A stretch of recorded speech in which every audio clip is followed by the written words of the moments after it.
அமெரிக்காவின் ஏவுகணைகள் காலியாக போகுது. கதரும் பென்டகன். அதிர்ச்சியில் டொனால்டு டிரம்ப். போர்க்களத்தில் ஓங்கி நிற்கும் ஈரானின் வலிமை.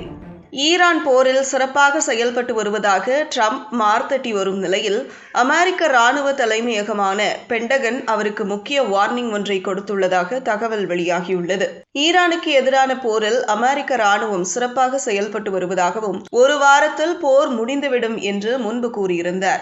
ஆனால் ஈரான் விடாமல் பதிலடி கொடுத்து வரும் நிலையில் அதன் பின்னர் பேசும்போது இந்த போர் 4 முதல் 5 வாரங்களில் முடிந்துவிடும், எனினும் நீண்டகால போரை நடத்தும் அளவிற்கு தயாராக இருப்பதாகவும் டிரம்ப் கூறினார். இதற்கு பதிலடி கொடுத்த ஈரான் நீண்டகால போருக்கு தாங்களும் தயாராக இருப்பதாக தெரிவித்துள்ளது. இதனால் இந்த போர் இப்போதைக்கு முடியாது என்றே அனைவரும் எண்ணியுள்ளனர். இதனிடையே தற்போது 7வது நாளாக போர் நீடித்து வரும் சூழலில் இந்த போர் இன்னும் 10 நாட்கள் தொடர்ந்தால் அமெரிக்காவிடம் உள்ள முக்கியமான ஏவுகணைகளின் கையிருப்பு தீர்ந்துவிடும் என்று அந்நாட்டு இராணுவ தலைமையகமான பென்டகனின் அதிகாரிகள் டிரம்பிடம் தெரிவித்துள்ளனர். முன்னதாக பிப்ரவரி 23ஆம் தேதி ஒரு செய்தியை வெளியிட்ட தி வால் ஸ்ட்ரீட் ஜேர்னல், பென்டகன் அதிகாரிகளும் கூட்டுப்படை தலைவர்களின் தலைவரான ஜெனரல் டான் கெய்னும் ஈரானுக்கு எதிரான நீடித்த போரின் அபாயங்கள் குறித்து டிரம்பை எச்சரித்ததாக கூறியிருந்தது. அதேபோல் முக்கியமான வெடிமருந்துகளின் பற்றாக்குறை ஈரானின் பதிலடியை எதிர்கொள்வதில் சுணக்கத்தை ஏற்படுத்திவிடும் என அதிபர் டிரம்பிடம் அமெரிக்க கூட்டுப்படை எச்சரித்ததாகவும் கூறப்படுகிறது.